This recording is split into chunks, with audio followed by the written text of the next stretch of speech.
26 y ya se encuentra con nosotros el ministro de Justicia, José Tello. Muchísimas gracias, ministro, por acompañarnos. Y bueno, estábamos revisando la información que concierne a la próxima llegada de Alejandro Toledo a nuestro país. Primero, él tendrá que ponerse a disposición de la justicia. Pero a propósito de la justicia, el señor Toledo ha comparado, y estaba revisando aquí, en un recurso que presentó ante la Corte de Colombia, ha dicho que la justicia en el Perú es peor que en China, en Nigeria, en Sudán e Irán. Es decir, ya Toledo no nos termina, mejor dicho, de sorprender con cada cosa que dice o hace. Ayer también nos enteramos de que se encuentra aparentemente muy delicado de salud, que en fin, que toma entre 13 y 15 pastillas al día, es lo que ha dicho su abogado en el Perú, el señor Roberto Su. Pero la pregunta es, ¿cuáles son las acciones desde el gobierno que se van a adoptar? En primer lugar, para agilizar la llegada de Alejandro Toledo, garantizar esa llegada, y en segundo, para revertir cualquier impacto que haya tenido este tipo de declaración en el exterior. Ante todo, saludo Mávila, don Fernando. Buenos días. Hay que ser bastante claro que el señor Toledo, pues, ya nos tiene acostumbrados con su trayectoria a este tipo de comentarios, a este tipo de dichos. Es una persona, pues, que la verdad carece de seriedad, como para hacer quizás un juicio de valor de lo que hayan podido colocar en ese tipo de alegatos. Pero lo que queda claro es que el litigio con el gobierno de los Estados Unidos de Norteamérica para impedir su extradición al Perú, a que responda ante la justicia peruana, está terminando. O sea, ya ha habido un pronunciamiento de la justicia americana, se le ha pedido que se ponga a derecho, o sea, se entregue. Eso va a ocurrir el día de mañana viernes en la Corte de San José, como él incluso lo ha pedido, cerca de donde está residiendo, y vamos a ver ya otro tramo que va justamente con la intervención de la Oficina de Cooperación del Ministerio Público. Esta Oficina de Cooperación Internacional lo que hace es, apoyada por la Interpol y además también por la Cancillería, trasladar al señor Toledo acá. Tendría que viajar un equipo nuestro para que lo traiga acá al Perú. Y en ese punto hay que dejar bien en claro algo. Por más que el señor Toledo diga de que está entregándose mañana, por ahí que presenta algún tipo de documento adicional. ¿Cabe todavía?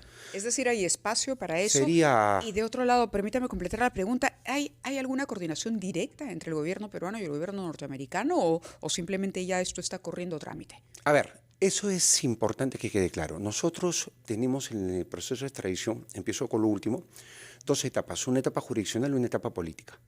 La etapa política es la etapa final, es ahí cuando intervienen los dos estados, justamente para entregarse, obviamente ejerciendo su soberanía. En este caso uno entrega y el otro recibe a la persona. Se completó el proceso de extradición, sustentado obviamente en un tratado de extradición que pueden haber y demás documentos internacionales. Pero lo concreto es que en el caso de Toledo, él ha cuestionado esta voluntad política del gobierno de los Estados Unidos. Y ya eso ha llegado a un punto en el cual ha habido un abuso del derecho de acción, algo que está ya identificado por la justicia americana. ¿Por qué? Porque no se pueden usar mecanismos procesales de manera, pues, ligera. Pero, de todas maneras, no hay que dejar, o sea, de que, como cosa en el aire, de que vaya a ser que presente algún documento. Eso, evidentemente, no tendría mayor efecto, pero conociendo el perfil en este caso del señor Toledo y bueno, su defensa que puede ver algunos otros tipos de mecanismos, igual podría hacer esa situación. No nos sorprendería mínimamente. Nos ha dicho usted que una vez que se constituya prisionero, en principio mañana a las 11 de la mañana cuando se entregue ante la Policía Judicial, el Marshal de California Norte, ¿cuánto tiempo podría tomar para que los funcionarios que usted ha mencionado, es decir, los de la Oficina de la Cooperación Internacional del Ministerio Público, tomen custodia de él y lo acompañen en un avión hasta el Perú? ¿Cuánto tiempo prevé usted que puede demorar una vez que todos los procedimientos estén culminados en Estados Unidos, que esperamos que sea mañana, y que el señor Toledo se halle en una prisión? En el más breve plazo, desde el momento en que él es detenido, puede ser puesto a disposición de las autoridades peruanas. Cuestión de días. Claro. O sea que se está preparando el equipo que partirá a California ya. Es una labor que está haciendo el Ministerio Público y evidentemente con el apoyo de Cancillería y la Interpol. Ahora, tiene que ser evidentemente en el más corto plazo. a efectos de que el señor Toledo venga y responda ante la justicia peruana. Ahora, una vez que él llega al Perú, ya viene un procedimiento que está a cargo del Ministerio de mi cargo. El INPE recibe al señor y evidentemente lo que se tiene que hacer luego de pasar el examen médico legista, él es puesto en un centro penitenciario. ¿Podemos inferir que es Barbadillo? Sí, hay que ser bastante claros también con la opinión pública, pero esto finalmente lo decide una junta calificadora del INPE. Hay, sin embargo, precedentes de que por razones de edad y de salud se ha concedido a expresidentes que hagan prisión domiciliaria. ¿Nos contesta si esta posibilidad se plantea para el caso de Toledo? Después de una breve pausa que le ruego que nos acompañe a escucharla, señor ministro José Tello, responsable de Justicia y Derechos Humanos en el Perú.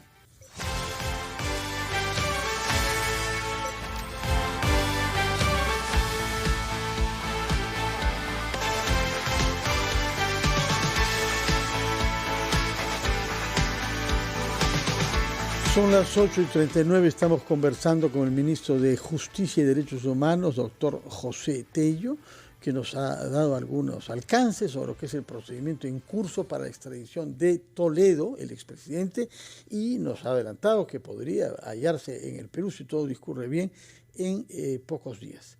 Había quedado planteada una pregunta, señor Tello, no sé si quiera contestarla directamente. Sobre el tema, vuelvo a la plantear para nuestros oyentes, mejor don Fernando. Sí. Bueno, lo que queríamos saber es si el señor Toledo podría acceder a ciertos beneficios penitenciarios vinculados a su edad y a su presunto estado de salud, como ya se ha concedido en otro caso a un expresidente, es decir, darle prisión domiciliaria. A ver, ese es un punto que le concierne a la defensa de Alejandro Toledo. Lo que se va a hacer con Alejandro Toledo una vez que pise territorio nacional es llevarlo, como corresponde en el INPE, a un médico legista, pasa su examen y, como ya lo mencionó anteriormente, es derivado a un centro penitenciario. Lo demás corresponde a la defensa del señor Toledo, que bueno, tiene que ejercer su legítimo derecho de defensa. Pero ¿cabe prisión domiciliaria cuando uno está bajo régimen de prisión preventiva? Eso corresponde a la justicia. No puedo intervenir en ese punto. En uno de los documentos que ha presentado Alejandro Toledo ha dicho que en el Perú la conducta de los fiscales es rampante. Ha acotado que darse su extradición estaría en detención preventiva prolongada, en la que dada su edad, 78 años, y su delicada salud, podría morir sin siquiera ver el interior de la sala de un tribunal. También ha dicho que es objetivo particularmente vulnerable y que su vida corre peligro porque se le está restando importancia a la figura de Keiko Fujimori. Asegura que la ex candidata sigue siendo una poderosa figura política y que él fue quien derrotó a Alberto Fujimori y a la dictadura de los años 90. Pasando a otros temas, señor ministro, quisiera preguntarle por las declaraciones del ministro de Educación, el señor Becerra. El señor Becerra ha dicho, y esto ya es de conocimiento público, que la CID la ha calificado como un adefesio, con el perdón de los adefesios, además. Y ayer se ha reafirmado. Daba la sensación de que Alberto Tarola, el premier, lo había llamado, más bien, para decirle: hombre, habla un poquito más, ¿no? Piensa antes de hablar. Sin embargo, Becerra ha salido ayer muy seguro de sí mismo, ha dicho: yo me ratifico en lo que digo, es mi opinión, pero es la opinión de un ministro de Estado. ¿Esa es la opinión del Estado? ¿Se puede permitir que el ministro de Educación diga esto y que luego el señor Alberto Tarola diga que la política del gobierno es otra cosa? La opinión del gobierno, la posición del gobierno, la ha dado el premier. Nosotros somos respetuosos de los tratados internacionales, hay una convención y hay una sujeción del Estado peruano a la Corte Interamericana y la Comisión. Entonces se puede permitir que dentro del gabinete un ministro de Estado diga públicamente, por ejemplo, esto, que es un adefesio a la Comisión Interamericana de Derechos Humanos, y que es más, hay otros países donde se aplica la pena de muerte. ¿Y por qué no acá? Lo que ocurre es que el colega está expresando una opinión personal. No es una opinión del Estado. La opinión del Estado, y hay que ser bastante prudente, cuando uno habla siendo ministro por el gobierno del Perú. Entonces ahí hay que marcar una diferencia. Lo que él no puede es hacer de esa opinión algo a nivel gubernamental. Entonces la posición del gobierno... Pero él es parte y ya, todo lo que diga se entiende que es parte del gobierno. Mávila, hay una pluralidad en el gabinete. Hay personas que tienen diferentes puntos de vista. hay que dejar esa pluralidad política y debemos enfatizar en algo. El Perú es respetuoso de los tratados internacionales y está sujeto a la jurisdicción de la Corte Interamericana y la Comisión. Y nosotros, como corresponde, en este escenario supranacional, internacional, vamos a seguir actuando y sometidos. Es difícil, permítame, pero realmente es difícil entender esto, porque así como se cuestiona a los congresistas que no responden a lo que dice el líder de su partido, a ver, en el caso del gobierno es muchísimo más grave, ¿no? Porque la declaración, el señor representa al Estado también, el cargo. Él puede, como usted dice, tener una opinión, pero no divulgarla de esa manera en un evento público y además a través de una cobertura que se va a viralizar finalmente y que va a cruzar fronteras. Justamente has tocado un caso bastante interesante. En el Congreso tenemos bancas muy sólidas, muy orgánicas, donde también hay personas que han expresado su punto de vista, pero han aclarado que no vinculan a la posición institucional. Y por otro lado, para cerrar la idea, al momento de votar y de tomar decisiones, actúan como un colectivo. Puede haber diferencias en opiniones, pero unidad tras la decisión de lo que viene a ser la gestión de gobierno. De acuerdo. Usted ha hablado sobre la inserción del Perú y nuestra institucionalidad en la comunidad internacional. Y ha hablado sobre todo del caso de la OEA, naturalmente.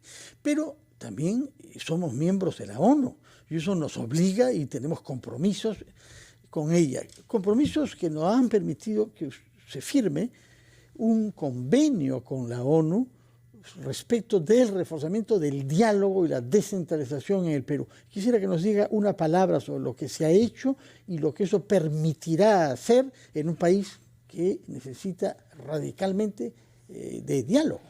El diálogo, y parto con lo último, en el Perú es necesario para superar conflictos de carácter coyuntural y carácter estructural.